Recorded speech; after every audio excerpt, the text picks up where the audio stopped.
Hello students, let's resume our Haryana G K quick revision series. So friends, last video में हम लोग complete कर चुके हैं 1500 questions. Today we are going to start from 1501। So without wasting time let's start. ज्योतिष समाचार पत्र किसने निकाला? ज्योतिष समाचार पत्र निकाला गया था प्रहलाद शर्मा के द्वारा। सबसे कम नगर हरियाणा के फरीदाबाद जिले में है और सबसे कम नगर जो है वो हरियाणा के फरीदाबाद जिले में है। सबसे अधिक नगर किस जिले में है? सबसे अधिक नगर है अंबाला में। सबसे अधिक नगर है अंबाला में। सबसे कम गांव किस जिले में है? तो सबसे कम गांव वो भी है फरीदाबाद में। और सबसे अधिक गांव किस जिले में है? सबसे अधिक गांव है यमुनानगर में। और सबसे अधिक ग्राम पंचायत कहाँ है? यमुनानगर में। ऑब्वियस बात है, जहां पर गांव अधिक होंगे वहां पर ग्राम पंचायत भी अधिक होंगे। तो देखिए, एक ही क्वेश्चन से मैंने आपको 5 क्वेश्चन बता दिए हैं। नेक्स्ट इज, तीसरा राष्ट्रपति शासन कितने दिनों तक लगा था? तीसरा राष्ट्रपति शासन लगा था 108 दिनों तक। तीसरी बार जब राष्ट्रपति शासन लगा था तब यह लगा था 108 दिनों के लिए। अच्छा, कितनी बार राष्ट्रपति शासन लगा है हरियाणा में अब तक? 3 बार राष्ट्रपति शासन लगा है। पहली बार जब लगा था तो यह लगा था कुल 202 दिनों के लिए। 202 दिनों के लिए लगा था पहली बार जब राष्ट्रपति शासन लगा था। दूसरी बार जब लगा था तो यह लगा था 52 डेज के लिए, 52 दिनों के लिए लगा था। तीसरी बार लगा था 108 दिनों के लिए। फिर से देखो, पहली बार 202 दिनों के लिए, दूसरी बार 52 दिनों के लिए 52 डेज, और तीसरी बार लगा था 108 डेज 108 दिनों के लिए। अच्छा, इसकी थोड़ी सी हम एक्स्ट्रा भी क्वेश्चन जो बनते हैं वो मैं आपको बता देती हूँ कि जो पहली बार जब राष्ट्रपति शासन लगा था तब उस समय भारत के राष्ट्रपति कौन थे? पहली बार जब भारत का हरियाणा में जब राष्ट्रपति शासन लगा था उस समय भारत के राष्ट्रपति थे डॉक्टर जाकिर हुसैन। जब दूसरी बार लगा था हरियाणा में राष्ट्रपति शासन तब भारत के राष्ट्रपति थे बी.डी. जत्ती। जब तीसरी बार हरियाणा में तीसरी बार राष्ट्रपति शासन लगा था उस समय भारत के राष्ट्रपति थे आर वेंकट रमन। डन, तीनों समझ आ गए।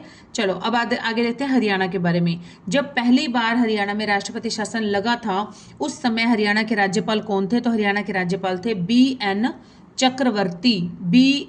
चक्रवर्ती। अच्छा, और दूसरी बार जब लगा था उस समय हरियाणा के राज्यपाल थे श्री जय सुखलाल हाथी। जब तीसरी बार हरियाणा में राष्ट्रपति शासन लगा था उस समय थे हरियाणा के राज्यपाल धनिक लाल मंडल। तो आप इनको ना नोट करके भी लिख सकते हैं, रख सकते हैं अपने पास। ये थे सारे कि भारत के राष्ट्रपति कौन कौन से थे तीनों समय में, और तीनों समय में हरियाणा के राज्यपाल कौन थे। अब हम पढ़ेंगे तीनों राष्ट्रपति शासन के समय हरियाणा के सीएम कौन कौन थे। तो जब पहली बार राष्ट्रपति शासन लगा था हरियाणा में, उससे पहले, लगने से पहले जो सीएम थे वो थे राव वीरेंद्र सिंह जी। और जब राष्ट्रपति शासन खत्म हो गया था 202 दिनों का, उसके बाद जो सीएम बने थे वो बने थे चौधरी बंसीलाल जी। डन।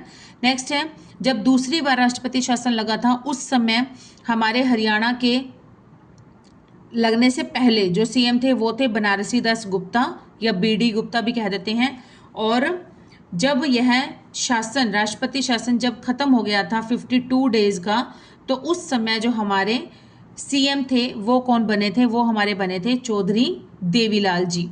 क्लियर। नेक्स्ट है, जब तीसरी बार हरियाणा में राष्ट्रपति शासन लगा था तो उस समय, उससे पहले, मतलब तीसरी बार लगने से पहले जो हरियाणा के सीएम थे वो थे चौधरी ओम प्रकाश चौटाला जी। और जब राष्ट्रपति शासन 108 दिनों का कंप्लीट हो गया तो उसके बाद जो सीएम बने थे वो बने थे चौधरी भजन लाल जी। क्लियर। तो आप देखिए, एक ही क्वेश्चन पे मैंने कम से कम 8 से 10 क्वेश्चन आपको करवा दिए गए हैं, तो इनको आप राइट डाउन करके भी लिख सकते हैं। चलिए नेक्स्ट क्वेश्चन देखते हैं हम इसका। हरियाणा का शहरी लिंग अनुपात कितना है? हरियाणा का शहरी लिंग अनुपात है 873 है। हरियाणा का पहला उप मुख्यमंत्री कौन बना था? पहला मुख्यमंत्री तो हमें पता है कौन बने थे, भगवत दयाल शर्मा जी बने थे, लेकिन वो कहाँ से बिलोंग करते थे? झज्जर बेरी से बिलोंग करते थे। और हरियाणा के पहले उप मुख्यमंत्री कौन है? तो उप मुख्यमंत्री हैं चांद राम। नेक्स्ट है हरियाणा उर्दू अकादमी की मुख्य पत्रिका कौन सी है? ये है जमुना तट है हरियाणा की उर्दू अकादमी की मुख्य पत्रिका। योग व चिकित्सा केंद्र किस जिले में है? पंचकुला में है। गन्ना ब्रीडिंग संस्थान है घरोंडा करनाल में। और 1857 की क्रांति में लोहारू से नेतृत्व किया था किसने? अमीनुद्दीन ने किया था लोहारू से नेतृत्व। 1857 की क्रांति में मेवात से नेतृत्व किसने किया था? तो मेवात से नेतृत्व किया था सदरुद्दीन ने। सदरुद्दीन, और कहीं कहीं पर इसका नाम सदरुद्दीन मेवाती भी लिखा हुआ आता है, तो वह तो वैसे ही पता चल जाता है कि सदरुद्दीन मेवाती ने नेतृत्व किया था मेवात से। नेक्स्ट इज हरियाणा में अरावली का चट्टानी भाग कितने प्रतिशत है? तो अरावली का चट्टानी भाग है 3.9%। गिरिपाद मैदान को स्थानीय भाषा में कहा जाता है घर। शोभा सागर झील है नारनौल महेंद्रगढ़ में। जटायु संरक्षण एवं प्रजनन केंद्र कहाँ पर है? पिंजौर में। और इसी जटायु संरक्षण एवं प्रजनन केंद्र को गिद्ध संरक्षण केंद्र भी कहा जाता है, गिद्ध संरक्षण एवं प्रजनन केंद्र भी कहा जाता है।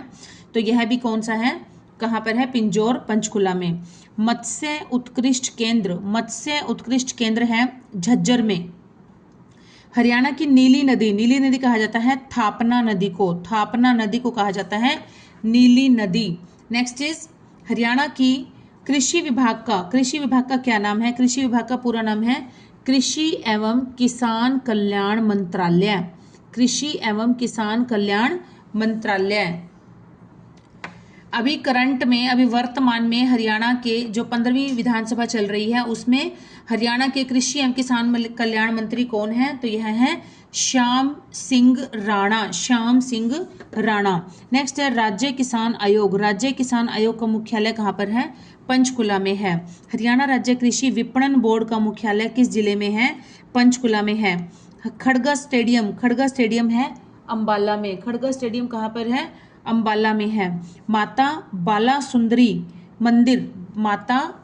सुंदरी मंदिर है कहाँ पर? करनाल में है। नेक्स्ट इज हरियाणवी फिल्म है धनपराए के हास्य कलाकार जिनका हाल ही में निधन हो गया है, तो उनका नाम है मणिकांत भट्ट। उनका क्या नाम है? मणिकांत भट्ट। नेक्स्ट है हरियाणा में किस महिला को लेडी सहवाग कहा जाता है? शेफाली वर्मा को, जो कि कहाँ से बिलोंग करती है? रोहतक से बिलोंग करती है। शेफाली वर्मा जो है ये 2019 में जब 15 वर्ष की उम्र थी इनकी, 15 वर्ष की उम्र में ही इन्होंने भारत के लिए जो महिला टी20 जो इंटरनेशनल मैच होता है उसमें खेलने वाली सबसे कम उम्र की क्रिकेटर बनी थी। और इन्होंने क्या किया था, जब 2021 का अंतर्राष्ट्रीय क्रिकेट हुआ था तब ये टेस्ट मैच, वनडे मैच और टी20 तीनों टाइप के मैचेस में ही यह सबसे कम उम्र की महिला क्रिकेटर थी। और इन्होंने 200 डबल सेंचुरी भी पूरी कर रखी है, अपनी डबल सेंचुरी पूरी कर रखी है। और 16 वर्ष की आयु में आईसीसी प्लेयर रैंकिंग में नंबर 1 आया था इनका, नंबर 1 टी20 बल्लेबाज बनी थी। तो इसलिए इन्हें लेडी सहवाग के नाम से भी जाना जाता है। चलिए नेक्स्ट इज जल शक्ति अभियान के तहत हरियाणा राज्य में बरसाती पानी का संरक्षण एवं सदुपयोग करने के लिए अभियान चलाया जा रहा है। इस अभियान का थीम क्या है? तो इस अभियान का थीम है where it falls and when it falls. Okay, next is Haryana में प्राकृतिक चिकित्सा केंद्र का क्या नाम रखा जाएगा? प्राकृतिक चिकित्सा केंद्र का नाम रखा जाएगा योग व आयुष केंद्र रखा जाएगा प्राकृतिक चिकित्सा केंद्र का नाम। नेक्स्ट इज डैश की स्थापना बाबर के द्वारा 1526 ईस्वी में इब्राहिम लोदी को हराने के बाद हिंदुस्तान के सिंहासन पर विजय प्राप्त करने की स्मृति में की गई थी। किसकी स्थापना की थी बाबर ने? तो जब 1526 में पानीपत का प्रथम युद्ध हुआ था इब्राहिम लोदी और बाबर के बीच में, उसमें इब्राहिम लोदी की हार हो जाती है, उसके बाद बाबर की जीत हो जाती है। तो बाबर ने अपनी जीत की खुशी में और हिंदुस्तान का सिंहासन जीतने की खुशी में 1526 ईस्वी में इसने काबुली बाग मस्जिद की स्थापना करवाई थी। नेक्स्ट एक क्वेश्चन छूट गया फ्रेंड्स पीछे। हरियाणा बागवानी विभाग धान की जगह सब्जी उगाने पर कितने रुपए प्रति एकड़ देगी? तो यह देगी 8,000 रुपए प्रति एकड़। हरियाणा में कितने जिलों में 100% हर घर नल से जल लक्ष्य हासिल कर लिया है? तो यह कितने जिलों में? 22 के 22 जिलों में ये लक्ष्य हासिल कर लिया है हरियाणा ने। नेक्स्ट है, हरियाणा में कब उपराष्ट्रीय टीकाकरण दिवस के रूप में मनाया जाएगा? तो ये मनाया जाएगा 1 जुलाई से। 1 जुलाई को प्रधानमंत्री जीवन ज्योति योजना में कौन सा डाक विभाग हरियाणा में पहले नंबर पर आया है? प्रधानमंत्री जीवन ज्योति योजना में आया है हिसार डाक केंद्र। हिसार डाक केंद्र जो है वो प्रथम नंबर पर आया है। नेक्स्ट इज गुरुद्वारा चोरमार जो है वो किस जिले में है? तो गुरुद्वारा चोरमार है सिरसा जिले में है। ऐसा शहर जहां पर सभी सिख गुरु आए थे, तो ऐसा कौन सा शहर है? कुरुक्षेत्र है। बम लहरी किसका उपनाम है? बम लहरी है महावीर गुड्डू का उपनाम है। देश का सबसे बड़ा कार्गो हवाई अड्डा कहाँ पर है? हिसार में। हरियाणा का नवाब व टाइगर किसे कहा जाता है? मंसूर अली खां पटौदी को कहा जाता है। हिसार से चंडीगढ़ हवाई किस योजना के तहत बनी है? हिसार से चंडीगढ़ जो हवाई पट्टी है ये बनाई गई है उड़े हर आम नागरिक, इसलिए हिसार से चंडीगढ़ हवाई पट्टी बनाई गई है। एंडी छोरा किसको कहा जाता है? गजेंद्र फोगाट को कहा जाता है, जो कि क्या है? जो कि हरियाणवी गायक हैं। हरियाणा में सबसे लंबा नेशनल हाईवे NH9 की लंबाई कितनी है? तो NH9 की लंबाई है 285 किलोमीटर। हरियाणा में है NH9 की लंबाई 285 किलोमीटर। नेक्स्ट है क्योटो खान की मस्जिद है गुरुग्राम में। गूगल को बॉय के नाम से जाना जाता है किसको? कौटिल्य को। और कहाँ का निवासी है ये? करनाल का। पंचपीर की मजार करनाल में है। हरियाणा सरकार ने KMP के साथ साथ आधुनिक रूप से कितने ग्राम विकसित करेगी? KMP के साथ साथ करेगी 5 गांव, क्योंकि देखो अगर इतना बड़ा हाईवे निकलता है तो ऑब्वियस बात है हाईवे में कभी कोई गाड़ी का भी टायर पंक्चर हो जाता है, कभी कहीं पर फ्यूल भी ख़त्म हो सकता है, किसी को भूख भी लग जाती है, किसी को कोई वॉमिटिंग होने लग जाती है। मतलब जो भी जिस टाइप की भी कंडीशंस हम लोग सफ़र के टाइम फेस कर सकते हैं, ठीक है, तो उस टाइप की फैसिलिटीज़ भी तो दी जानी चाहिए ना हमें ऑन रोड। अगर फ्यूल ख़त्म हो गया है, मतलब मैंने आपको एक्सप्लेन कर दिया सब चीज़ें, तो उस टाइप की टायर पंक्चर भी हो जाता है ना, कुछ भी हो सकता है वट एवर। तो कि जिस टाइप की भी हमें फैसिलिटीज़ की ऑन द रोड हमें नीड रहती है, तो रेस्ट भी चाहिए होता है। अब कोई हो सकता है कि बहुत पीछे से ही ड्राइविंग करते हुए आ रहा है, तो उसको रेस्ट के लिए भी चाहिए होता है, तो रेस्ट के लिए रेस्टोरेंट वगैरह है, ढाबा वगैरह है, इस तरह की चीज़ें होती हैं। कुछ रिफ़्रेशमेंट के लिए, खाने पीने के लिए सब चीज़ें चाहिए होती हैं सफ़र में। तो उन सब की तर्ज पर, उन सबको देखते हुए ही जो KMP का हाईवे बना है, उस हाईवे के साथ साथ जो जिन गांवों में से वो निकल कर गया है हाईवे ना, वहाँ पर उसी हिसाब से ही उन गांवों को भी देखो बहुत अच्छा रोजगार भी मिलेगा सबको ना। जिस तरह से लोग छोटे छोटे काम करना वहाँ पर स्टार्ट करेंगे, डिस्प्ले करेंगे अपनी हर चीज़ों को, तो अपना धीरे धीरे उनको अपना रोजगार भी मिलेगा, एम्प्लॉयमेंट भी मिलेगा। तो इसी तर्ज पर ही सरकार ने सोचा है कि आधुनिक रूप से ही गांव विकसित किए जाएंगे, जो गांव वहाँ पर मतलब जहाँ पर ऐसा पॉसिबल हो सकता है। तो कौन से गांव है ये? 5, कौन से तो अभी नहीं पता है, कौन से कितने गांव है ये? 5 गांव हैं। तो कौन कौन से गांव विकसित करेगी? देखो बहादुरगढ़ के पास जो भी मतलब जहाँ पर भी पॉसिबल हो पाता होगा, बहादुरगढ़ के पास सोनीपत के खरखोदा से लेकर कुंडली के बीच में कोई जगह यहाँ पर देखी जाएगी, सर्च की जाएगी जहाँ पर पॉसिबल हो पाएगा। सोहना के पास, पलवल के पास और मानेसर के पास। तो ये 5 जगह हैं, इसके आसपास ही कोई ना कोई गांव जो है, 5 गांव विकसित किए जाएंगे, जिस पर मैंने आपको बता दिया बहुत तरह की फैसिलिटीज़ प्रोवाइड कराई जाएंगी। कौन कौन सी टाइप की मैंने आपको सब बता दी है। और इससे क्या है कि बहुत से लोगों को एम्प्लॉयमेंट भी मिलेगा, रोजगार भी मिलेगा। नेक्स्ट है काली मस्जिद किस जिले में है? तो काली मस्जिद है झज्जर में। देसी क्वीन के नाम से कौन प्रसिद्ध है? तो यह है सपना चौधरी। हरियाणा के बीच से गुजरने वाला NH9 कितने जिलों से होकर जाता है? तो NH9 होकर जाता है टोटल 7 जिलों में से होकर जाता है। तो कौन कौन से ये जिले हैं, हम जिले भी देख लेते हैं। सिरसा, फतेहाबाद, हिसार, रोहतक, महम, बहादुरगढ़, रोहतक, महम, बहादुरगढ़, सिरसा, हिसार, फतेहाबाद, रोहतक, महम, बहादुरगढ़। तो ये आपको याद रखने हैं, सिरसा, हिसार, फतेहाबाद, रोहतक, महम, बहादुरगढ़। ये 6 जिले बनते हैं फ्रेंड्स, यहाँ पर 7 जिले लिखा हुआ बुक में, शायद ये मिस प्रिंटिंग है। हरियाणा का आदि कवि के नाम से प्रसिद्ध है चंद बरदाई, जिसने लिखी थी पृथ्वीराज रासो लिखी थी जिसने। नेक्स्ट है देश का अति आधुनिक रेलवे टर्मिनल है गुरुग्राम में। रैपिड मेट्रो की शुरुआत हुई थी हरियाणा में 14 नवंबर 2013 को हुई थी। शम्स उल सलेमा की उपाधि दी गई थी अल्ताफ हुसैन हाली, जो कि उर्दू के बहुत अच्छे कवि थे। और अल्ताफ हुसैन हाली का जो गुरु था, मतलब वह ना मिर्जा गालिब, मतलब कि अल्ताफ हुसैन हाली किसके शिष्य थे, तो मिर्जा गालिब के शिष्य थे। रेलवे लाइन को फाटक मुक्त बनाने की हरियाणा में शुरुआत कहाँ से की गई थी? यह की गई थी हिसार से। दिल्ली, पानीपत, करनाल, अंबाला व अमृतसर रेल कब चली थी? ये रेल चली थी 1879 में, 1879 में चली थी। नेक्स्ट इज गीता जयंती महोत्सव किस माह में मनाया जाता है? तो गीता जयंती महोत्सव मनाया जाता है मार्गशीर्ष के माह में मनाया जाता है, मार्गशीर्ष के माह में। अगर हम मार्गशीर्ष माह की शुक्ल पक्ष की एकादशी को मनाया जाता है, इस दिन गीता जयंती होती है, गीता जयंती मनाई जाती है शुक्ल पक्ष की एकादशी मार्गशीर्ष माह की।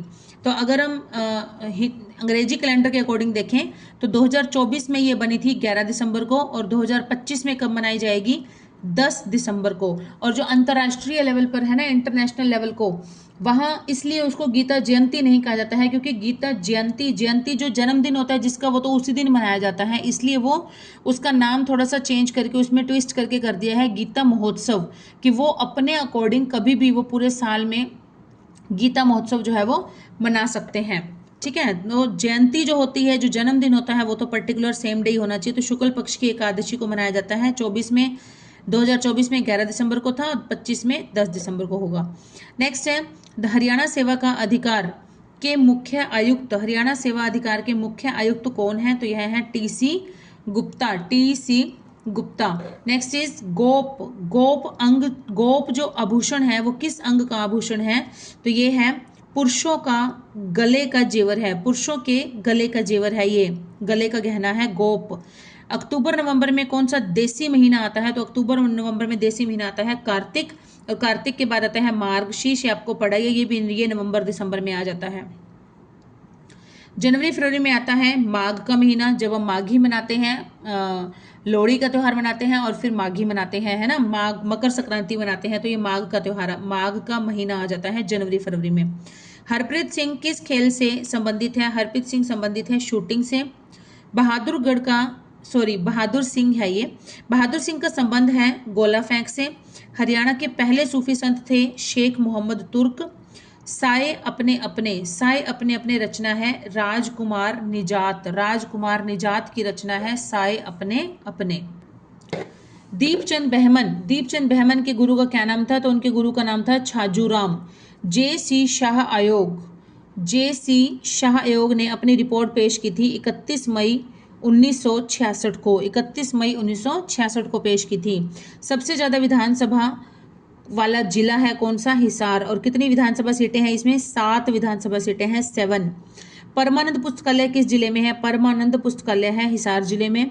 पाणिनि की अष्टाध्यायी में हिसार का क्या नाम रखा गया है? हिसार का क्या नाम वर्णित है? तो ये है इसूकार। पाणिनि की अष्टाध्यायी इसकी पुस्तक है, और पाणिनि ने इसको लिखा है, और हिसार का नाम रखा है उसने इसूकार। गेटवे ऑफ ओल्ड मुगल सराय ये है करनाल में। राज्य फैशन डिजाइनिंग संस्थान ये है रोहतक में। करनाल सहकारी गन्ना मिल, इसकी स्थापना की गई थी 1977 में, 77 में। नेक्स्ट इज हरियाणा फिल्म एवं टेलीविजन संस्थान किस विश्वविद्यालय में है? तो ये है महर्षि दयानंद विश्वविद्यालय में। फिल्म एवं टेलीविजन संस्थान है महर्षि दयानंद विश्वविद्यालय में, MDU, जो कि कहाँ पर है, रोहतक में है। देश की पहली सैनिक ITI कहाँ पर है, करनाल में है। और पहला सैनिक स्कूल भी कहाँ पर खुला था, पहला सैनिक स्कूल खुला था कहाँ पर, कुंजपुरा करनाल में, कुंजपुरा करनाल में। नेक्स्ट इज 20वीं जनगणना के अनुसार सर्वाधिक बिल्लियां, सबसे अधिक बिल्लियां किस जिले में हैं, तो ये हैं नूह में। और 20वीं जनगणना के अनुसार सबसे कम गाय कहाँ पर है, पंचकुला में। सबसे अधिक गाय कहाँ पर है, बताइए। सबसे अधिक है कहाँ पर, सिरसा में है सबसे अधिक गायों की संख्या, और सबसे कम गायों की संख्या है कहाँ पर, पंचकुला में।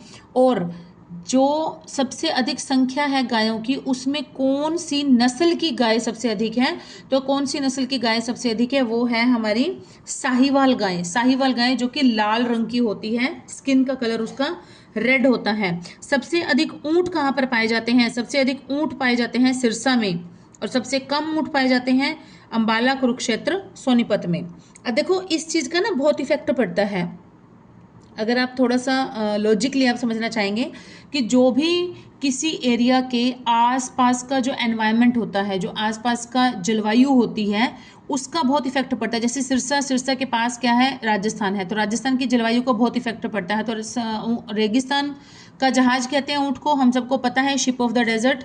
तो इस तरह से अगर वो शिप मतलब कुछ वहाँ से मिलती जुलती ही जलवायु होती है, तो इस पड़ोस में मतलब सिरसा में, तो इसलिए अगर राजस्थान में ऊँट पाए जाते हैं तो सिरसा में सबसे अधिक ऊँट पाए जाते हैं, क्योंकि वहाँ की जलवायु कुछ हद तक राजस्थान से मैच करती है, और मिट्टी भी ऑब्वियस बात है कुछ हद तक मैच करती है, इसलिए। और दूसरा है सबसे कम ऊँट कहाँ पाए जाते हैं, तो सबसे कम ऊँट पाए जाते हैं अंबाला, कुरुक्षेत्र और सोनीपत में। दो चार बातें और बता देती हूँ मैं आपको। सबसे अधिक सुअर पाए जाते हैं सोनीपत में, और सबसे कम सुअर पाए जाते हैं मेवात में। सबसे ज़्यादा भैंसें पाई जाती हैं कहाँ पर, ये तो हम सबको पता है, हिसार में पाई जाती हैं। और दूसरे नंबर पर कहाँ पाई जाती हैं, ये जींद में पाई जाती हैं। हिसार के बाद किसका नंबर आता है, जींद का नंबर आता है। और सबसे कम कहाँ पर पाई जाती हैं, पंचकुला में। सबसे ज़्यादा भेड़ पाई जाती हैं भिवानी में, और सबसे कम भेड़ें पाई जाती हैं गुरुग्राम में। ठीक है। अच्छा, ऐसा पहली बार हुआ है कि जो 20वीं जनगणना हुई थी, 20वीं राज्य पशुधन जनगणना हुई थी, इसमें बिल्लियों की गिनती पहली बार की गई थी। बिल्लियों की गिनती जो है वो पहली बार जनगणना की गई थी बिल्लियों की। और सबसे अधिक बिल्लियां कहाँ पर पाई गई हैं, नूह में पाई गई हैं सबसे अधिक बिल्लियां। सबसे अधिक गौशाला कहाँ पर पाई गई हैं, सबसे अधिक गौशाला पाई गई हैं सिरसा में। सबसे अधिक गौशाला है सिरसा में, और सिरसा जिले में सबसे कम गौशाला है रेवाड़ी जिले में। क्लियर। चलिए नेक्स्ट इज शेख जुनेद की मजार है हिसार में। सरसाई नाथ का मेला लगता है सिरसा में। धनाढ्य लोगों की नगरी किसे कहते हैं, बेरी, जो कि झज्जर जिले में है। सूरदास निम्न में से किस मुगल शासक के समकालीन थे, तो सूरदास थे अकबर के समकालीन थे। महाराणा प्रताप डैश के ऐतिहासिक युद्ध में मुगलों के खिलाफ लड़े थे। महाराणा प्रताप लड़े थे हल्दी घाटी के युद्ध में। महाराणा प्रताप और मुगलों का युद्ध हुआ था, तो यह युद्ध है हल्दी घाटी का युद्ध। हरियाणा गठन के समय राज्यसभा अध्यक्ष कौन था, तो हरियाणा के गठन के समय राज्यसभा अध्यक्ष था डॉक्टर जाकिर हुसैन। और जब हरियाणा में पहली बार राष्ट्रपति शासन लगा था, उस समय भारत के राष्ट्रपति कौन थे, उस समय भारत के राष्ट्रपति भी थे doctor Zakir Hussain. Next is किस त्योहार पर महिलाएं घूमर लोकगीत गाती हैं, तो घूमर लोकगीत गाती हैं होली के अवसर पर। इच्छापुरी गांव किस जिले में है, इच्छापुरी गांव है गुरुग्राम में। भारतीय वायुसेना का जो फरीदाबाद का बेस है उसका क्या नाम है, उसका नाम है राजा Nahar Singh base. Atal Bihari Vajpayee medical college Faridabad में है। हरियाणा में किसे फिल्म सिटी का दर्जा दिया जा रहा है, गुरुग्राम को। व्यापारी कल्याण बोर्ड का चेयरमैन है बाल किशन अग्रवाल। हैफेड का चेयरमैन है कैलाश भगत। बल्क ड्रग्स पार्क ये है कहाँ पर, पानीपत में। और अगर मेगा आ जाता है इसके आगे लगा हुआ word mega bulk drugs park, तो वो है हमारा हिसार में। मेडिकल डिवाइस पार्क कहाँ पर है? करनाल में है। प्रथम विद्युतीकृत रेल सुरंग है गुरुग्राम में। प्रथम मजदूर कैंटीन कहाँ पर है? करनाल में है। पर्यटन निगम का चेयरमैन किसे बनाया गया है? रणदीप सिंह जौहर को बनाया गया है। हरियाणा का प्रथम 4 मंजिला बस स्टैंड कहाँ बना है? फतेहाबाद में। हरियाणा का प्रथम लाल डोरा मुक्त गांव कौन सा है? सिरसी करनाल है प्रथम लाल डोरा मुक्त गांव हो गया है ये पूर्णतया। नेक्स्ट है ग्राम दर्शन पोर्टल किससे संबंधित है? तो ग्राम दर्शन पोर्टल है हरियाणा पंचायती राज रिकॉर्ड को डिजिटल करने से संबंधित है। हरियाणा पंचायती राज रिकॉर्ड को डिजिटल करने से। तेंजिंग नोर्गे पुरस्कार किसे मिला? ये मिला है अनीता कुंडू। हरियाणा में कोविड वाटिका कितने गांवों में स्थापित की गई है? तो कोविड वाटिका स्थापित की गई है 1100 गांवों में। हरियाणा के किस जिले में IMT बनाने की घोषणा की गई है? तो ये है बड़ौदा सोनीपत में। प्रदेश की पहली ग्राम सभा कहाँ पर खोली गई? खुर्दबन कहाँ पर है? ये यमुनानगर में है। खुर्दबन कहाँ पर है? यमुनानगर में है। स्वामी निश्चल दास किसके शिष्य थे? दादू दयाल के। मेगा बल्क ड्रग पार्क कहाँ पर है? कहाँ पर बनेगा? ये बनेगा हिसार में। बिजली संबंधित शिकायत का टोल फ्री नंबर कौन सा है? तो बिजली संबंधित शिकायत का टोल फ्री नंबर है 1912 नंबर है। तो फ्रेंड्स मैं ना ये पीछे के क्वेश्चन पे थोड़ा बताना चाहूंगी। 1594 क्वेश्चन। तेंजिंग नोर्गे पुरस्कार, तेंजिंग नोर्गे कौन था? तेंजिंग नोर्गे जो था एक पर्वतारोही था जो कि नेपाल से बिलोंग करते थे। ये एडमंड हिलेरी जो कि ऑकलैंड न्यूजीलैंड से बिलोंग करते थे, एडमंड हिलेरी। और दूसरे थे शेर्पा तेंजिंग नोर्गे। तो ये दोनों जो थे ये माउंटेनियर थे और इन दोनों ने ही 29 मई 1953 को ही दोनों ने मिलकर हमारी जो इंडिया की सबसे ऊंची चोटी है माउंट एवरेस्ट पर फतेह हासिल की थी। दोनों ने चढ़ाई पूरी की थी अपनी, और 29 मई 1953 को, और दोनों ने यह उपलब्धि हासिल की थी जो कि बहुत ही बड़ा एक हिस्टोरिकल मोमेंट था हम सबके लिए। और एडमंड हिलेरी ऑकलैंड न्यूजीलैंड से बिलोंग करते थे, और जो तेंजिंग नोर्गे थे ये कौन थे? ये नेपाल से बिलोंग करते थे। और ये दोनों ने दुनिया की सबसे ऊंची चोटी है माउंट एवरेस्ट जो कि 8,848 मीटर ऊंचाई है जिसकी, यहाँ पर इन्होंने फतेह हासिल की, और इसीलिए ही तेंजिंग नोर्गे के नाम पर ही यह पुरस्कार दिया जाता है। ठीक है, I hope this is clear. चलिए हमारी आज की वीडियो के क्वेश्चन जो हैं वो यहाँ तक कंप्लीट हो जाते हैं। जल्दी मिलेंगे हम नेक्स्ट न्यू फ्रेश 100 क्वेश्चंस के साथ अगली वीडियो में। और फ्रेंड्स मुझे बहुत अच्छा लग रहा है, आप लोग मुझे बहुत सपोर्ट कर रहे हैं। अच्छा एक बात मैं थोड़ी सी आपको कहना चाहूँगी, 65% लोग ऐसे हैं मेरे चैनल पे जो कि मुझे वॉच करते हैं, देखते हैं वीडियोस, लेकिन उन्होंने अभी तक भी सब्सक्राइब नहीं किया है। फ्रेंड्स आपका क्या जाता है, ज़रा सा टच ही तो करना है आपने, इससे ज़्यादा क्या जाता है आपका। मुझे इतना मोटिवेशन मिलता है। अब सोचिए आप कितना नए से नया कंटेंट मैं आपको ला कर डिलीवर कर रही हूँ। इतना कंटेंट आपने यूट्यूब की और भी वीडियोज़ देखी होंगी, अभी तक भी कहीं पर मैंने खुद भी बहुत वीडियोज़ देखी हैं, मुझे कहीं पर ऐसा इतना मीनिंगफुल कंटेंट मुझे अभी तक यहाँ इतना मतलब कहीं से नहीं मिला है। और टाइम बिल्कुल आपका टाइम वेस्ट किए बिना फटाफट से मैं आपको कंटेंट डिलीवर करती जा रही हूँ। तो आपका क्या चला जाएगा अगर आप 65% जो लोग हैं मेरे जो नॉन सब्सक्राइबर हैं और वीडियोस देखते हैं, तो आप सब्सक्राइब कर देंगे, आपका कुछ नहीं जाएगा, ज़रा सा टच करना है। लेकिन सामने वाले का बहुत जो मनोबल है वो बढ़ जाता है, उसका मन और भी ज़्यादा करता है कि मैं जो मुझे इतना पसंद कर रहे हैं, मेरी फैमिली बड़ी होती जा रही है, उनको मैं और भी अच्छे तरीके से और ज़्यादा से ज़्यादा नया कंटेंट डिलीवर करूं। अभी भी 1-2 महीने हैं हमारे पास, तो बहुत अच्छा हो सकता है। तो आप अगर कर देंगे सब्सक्राइब, आपका कोई पैसे नहीं लग रहे हैं आपके, ठीक है, आपके कोई पैसे थोड़ी लग रहे हैं सब्सक्राइब करने के, तो आप कर दीजिएगा प्लीज़। जल्दी से जल्दी ज़्यादा से ज़्यादा सब्सक्राइब करिए और अपने नियर्स एंड डियर्स में शेयर करिए। ओके फ्रेंड्स, जल्दी मिलेंगे नए न्यू क्वेश्चंस के साथ। Till then keep studying, keep hard working and keep supporting my channel. Bye students.